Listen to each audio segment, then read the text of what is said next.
to be kind, be open, be intentional, be trustworthy, to take initiative, and to be accountable. And so with those 6 core values, we are able to almost tie any situation, any decision back to those values. And what's been very rewarding is to hear people talk about things in their private life, and you hear them throw in things from our values. Oh, well, I was accountable to this, and I took initiative in this situation. And it's really fun to kind of watch everyone grow and develop and incorporate the values beyond the workplace, but into their lives at large. Welcome to Grow Think Tank. This is the one and only place where you will get insight from the founders and the CEOs of the fastest growing privately held companies. I am the host. My name is Gene Hammett. I help leaders and their teams navigate the defining moments of their growth. Are you ready to grow? Today we're going to talk about culture that shapes leadership. And when you dive into today's episode, hopefully you'll take notes on some of the specific things that are highlighted by our special guest. She is the founder of NovEx Supply Chain. They are about a 30-person company, and they are scaling fast. They are in the third-party logistics world, and they are really helping companies not just with getting their packages, but being a logistics partner. And so when I talk with Kelsey about this topic of culture shapes leadership, my job, I think, was to help you uncover the depth of this, like what you really mean, first of all, but then also, how do you do it? And she talks about some of the practical ways in which they use the company values and how they play a central force in creating the kind of company that runs without her. She tells her story and a personal experience with being a founder and how that led to eventual being the roadblock of growth and how she had to make the shift. I think you'll find the story very interesting, and it will help you hopefully transform your own leadership. So today, buckle up for the story of how culture shapes leadership. My name is Gene Hammett. I'm a CEO coach. We do executive coaching.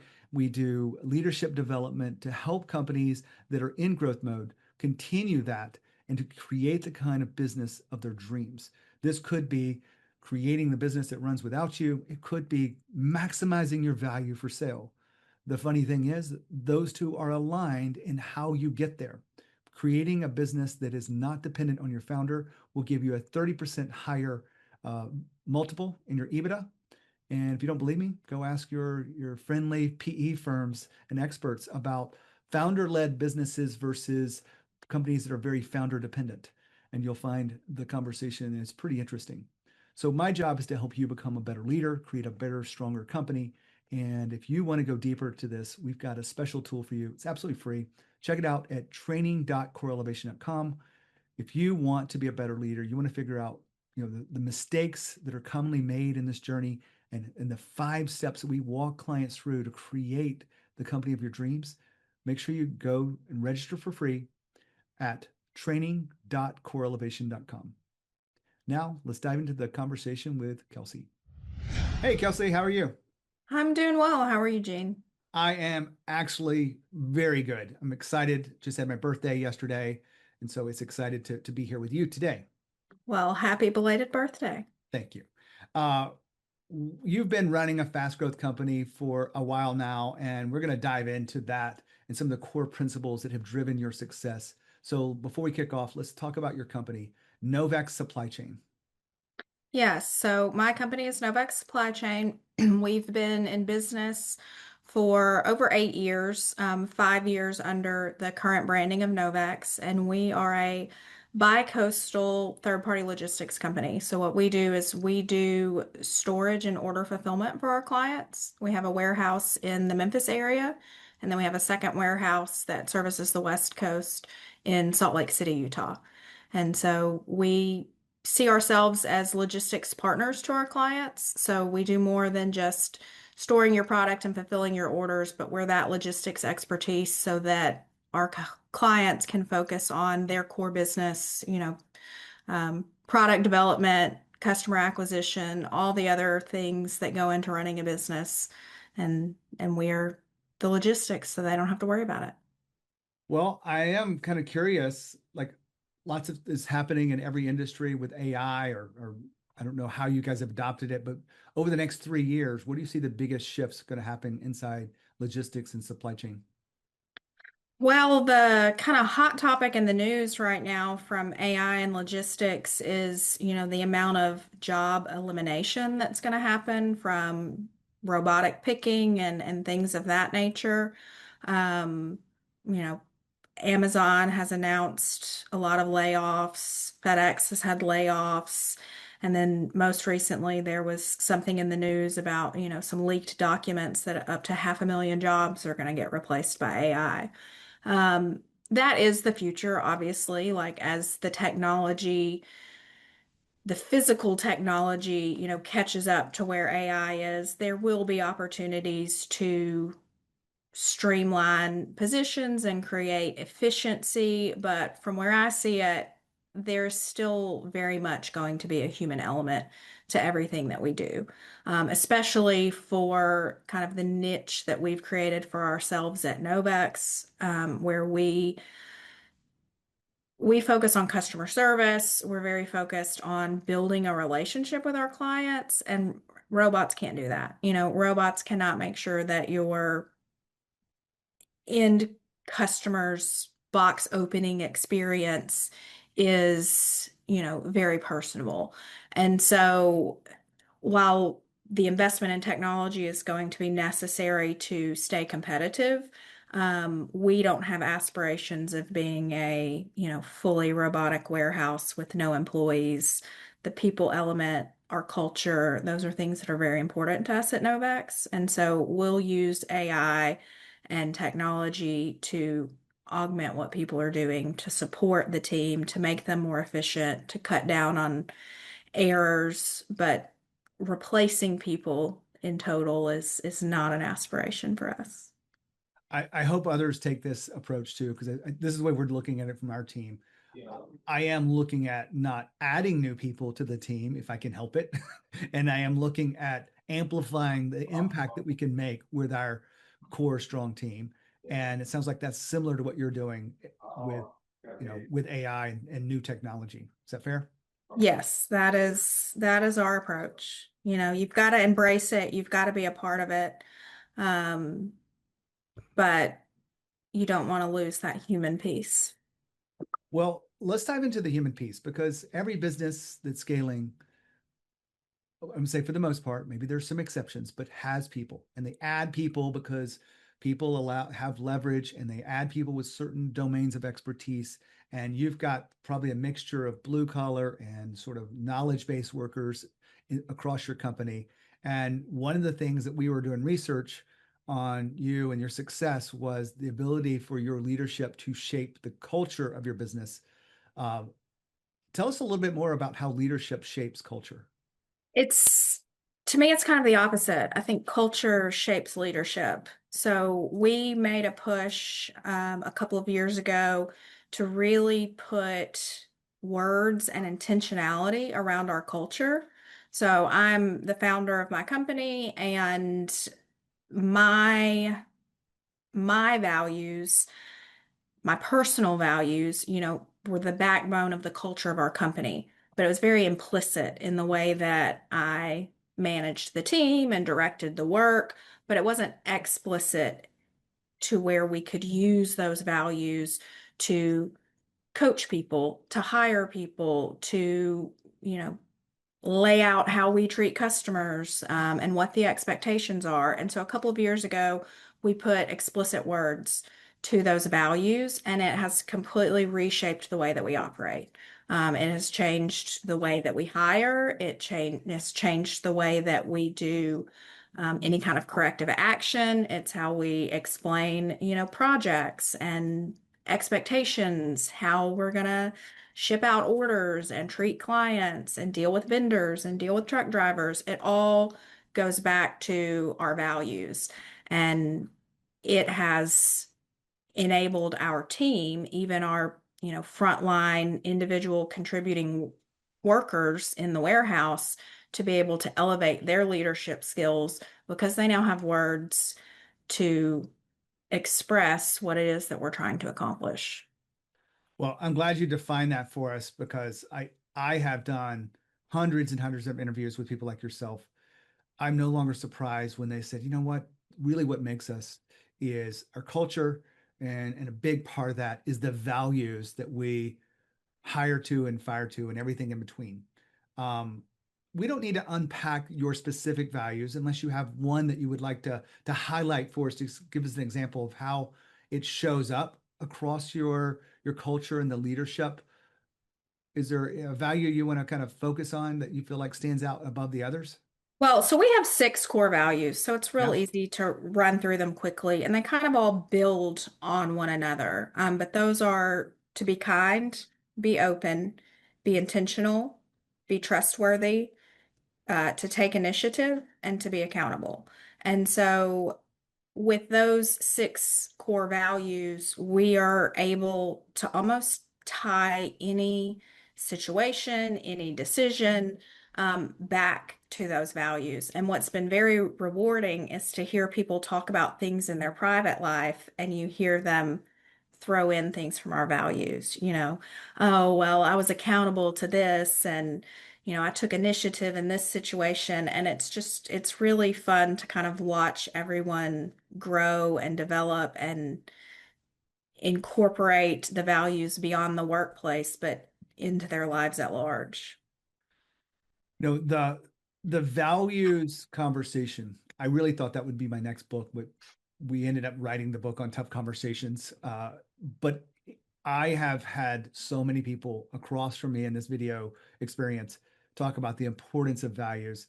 So let's go a little bit deeper because I don't want to stay any around. I want to go beyond the surface of this. When we talk about values, typically there's a way to live the values. You live, they're expressed in many different aspects of the company. You've already mentioned a few of them, but the practical and actionable way that you like to experience the values across your team, is there anything that comes to mind? One of the things that I feel like comes up the most that's really behavioral based is one of our values is to be kind. And with that, we talk about assuming positive intent. And so, in situations, you've always got the expression is that there's, three versions of every story, yours, mine, and the truth.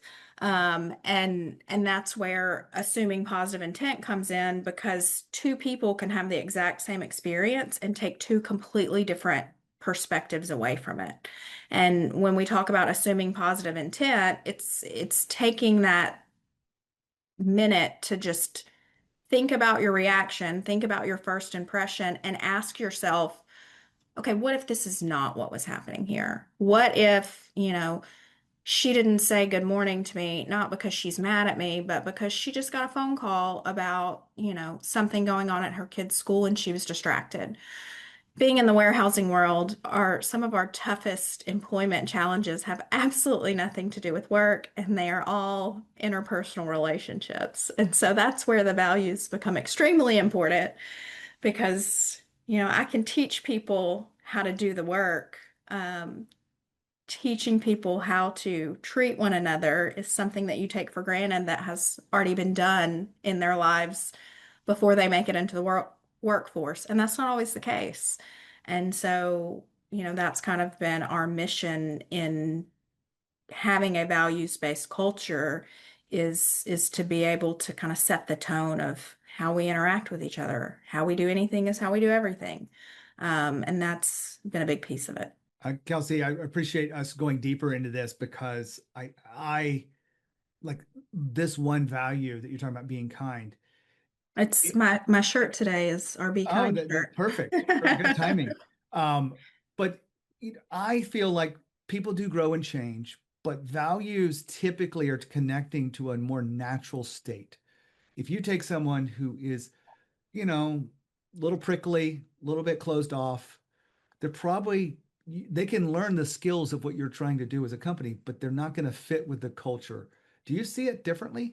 Yes and no. So what we say is that we can teach skills, we can teach the job, we can be patient with with mistakes and things that have to do with processes, procedures, getting the work done, where we can't be patient as with behavior. So a lot of times, the behavior that people have is going to be inherent, and they're going to show you very quickly whether or not they can adhere to your values or not. And our big thing with our management team is if someone is showing you through their behavior that they're not willing to embrace our NovEx values, then that runway is very short. But if they're embracing our values, if their behavior shows that they're willing to at least try to adopt these values and incorporate them, we can be patient with all the other things. We can train you how to do your job better. And so, for a lot of our employees, even the concept of explicit values, they're being exposed to it for the first time. But what I have found is that people are willing to embrace it and learn it, and they're coachable to it, even if it's not inherent from day one. And then you've got some people that they just think you're, you know, ridiculous and they're not even going to try. And those are the people that they're just not going to last very long because if you're not even willing to attempt to live out the NovEx values, then there's not a place for you on our team. And we actually have a document that people sign when they're hired that we call our 6 commitments, and they're all tied to those 6 core values and making sure, that you are going to be kind and you're going to be open to feedback, you're going to be trustworthy, and so on and so forth, through those 6 values. I want to go a little bit different direction with the rest of our conversation here. One of the things that stood out to me in the research that we did before inviting you to come on was about, your company values and having people that are aligned, but it was also about leadership is about creating a team that operates independent of the founder. What are the core elements that you found to have the highest leverage that allows your team to operate independently from you and your decision making? So that has been one of the biggest challenges of my professional development. Being a founder, this business is my baby, and I have had a control problem for a very long time. And so I think the biggest challenge to creating a team that operates independent of a founder is the founder themselves. Mhm. I think that I have, over the years, had various teams that were capable of doing more than I gave them the space to do. Mhm. Because at some point, as a founder or a leader, you don't have to be a founder, like even as a CEO or an executive within a company, you have to be okay with your team not doing it as well as you would. Just because you can do it better doesn't mean you should be doing everything. And you have to be okay with people making some mistakes because that's how they learn. And I was in this trap of wanting everything to be done perfectly. So I had my hand in everything. And as a result, I had no bandwidth.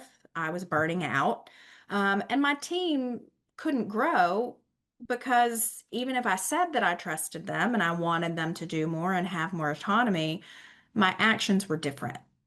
And so it has been a huge focus over the last 2 years to create a team that operates without me. And the first 12 months that I was working on this, I made very little progress. And Mhm. the thing that really changed, kind of started moving the needle for me, was my husband and I decided we were going to take a trip to Europe, take our kids, be gone for 17 days. And I did not want to be bothered for those 17 days. And so I had a deadline. We made this decision in December. Trip was planned for June. And so I had a 6 month runway to get my team to where they needed to be. And that put the pressure on for me to step back and say, you know what? I've said I'm going to trust you with this. I'm actually going to let you do it. And then we'll figure out what else you don't know because I've let you try and fail. And, we've made a lot of progress. I went on that trip. business is still intact. And I take more days off or afternoons off or go in late, and they have more autonomy. The team is growing. We have more leaders and less doers, and it's been a very good adjustment, but it started with me. Yeah, that's one of the blind spots that I think a lot of people don't understand. And I'm glad you brought it up. It's not me trying to create another piece of content to get people to see a blind spot that they're like, no, that's not my problem. I'm not trying to control things. I just want it done my way. Right. I can do it best, so I should just do it. Um, and what played in my mind there, I don't know if this is a very poor metaphor, but like having a deadline for a weight loss goal is one of the biggest thing that drives me. The wedding or the photo shoot, or I'm going to do a big stage event, and having something 3 or 6 months out allows me to change my behavior. And that's what happened for you. You're going to go on Mhm. vacation. Things have to shift if I don't want to have people call me, email me, and for the smallest little decision making things that they should be able to do in themselves, you had to do that work. Um, my real question behind all this, Kelsey, is, I mean, I think a lot of people relate to what you're going through. Besides you now going on vacation and you stepping back, how do you spend your time when your team is operating independently? Because I don't think you're going on vacation all the time. You're not checking out. You're not taking naps every day, but you spend your time on more valuable work. Is that true? Yes. Now that is a continued growth opportunity. Now I have the team where they don't need me all the time. But there are still things that I'm doing that I need to pass on to other people. So I now have someone that I view as a future successor of me in the business so that I can fully get out of the operation completely and really focus on leadership, focus on the NovEx brand, focus on bringing on new clients. In the age of AI, we spoke prior to this about, AI and the impact on business. One of the huge things that it's changing today, not just future state, is how people Google things. Instead of going and doing a Google search, which was previously driven by SEO, people are going to ChatGPT or Gemini and saying, hey, who should I get for a fulfillment partner? Or what's the best location for me to fulfill my orders from? And showing up in those search results is a completely different recipe than SEO for Google. And so those are the kind of things where content, where this podcast, where articles, they matter. And as the founder, I should be the one, or, maybe in the future creating another role to do this. But as of this moment, like I'm the best person to be creating that content, to be putting our brand message out there.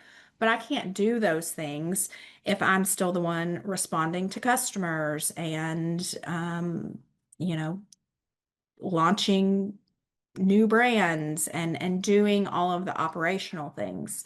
And so as we continue to build the team, it's just taking those tasks, having that awareness of, okay, what am I still doing? What still depends on me?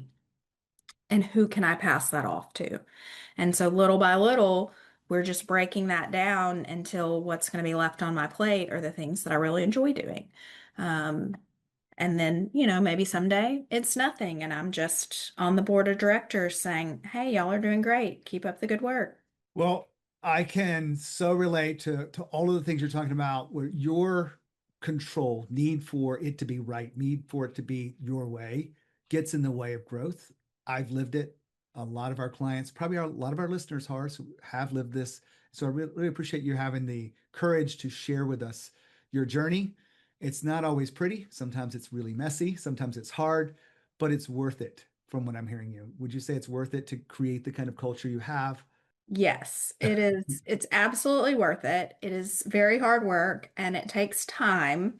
And it's one of the, I mean, like everything in business, I think you really have to fail your way to success. Like the learning happens in the mistakes.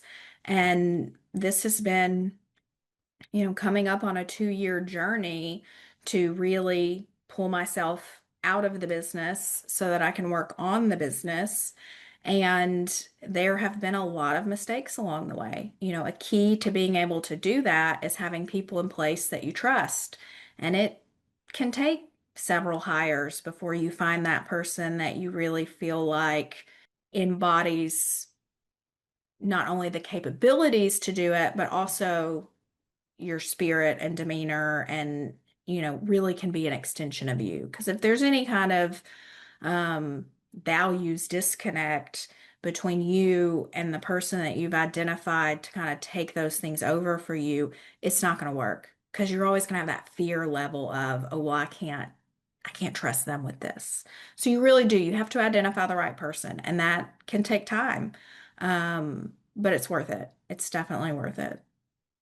Kelsey, thank you for being here, sharing your wisdom. Yeah, absolutely. Thanks for having me.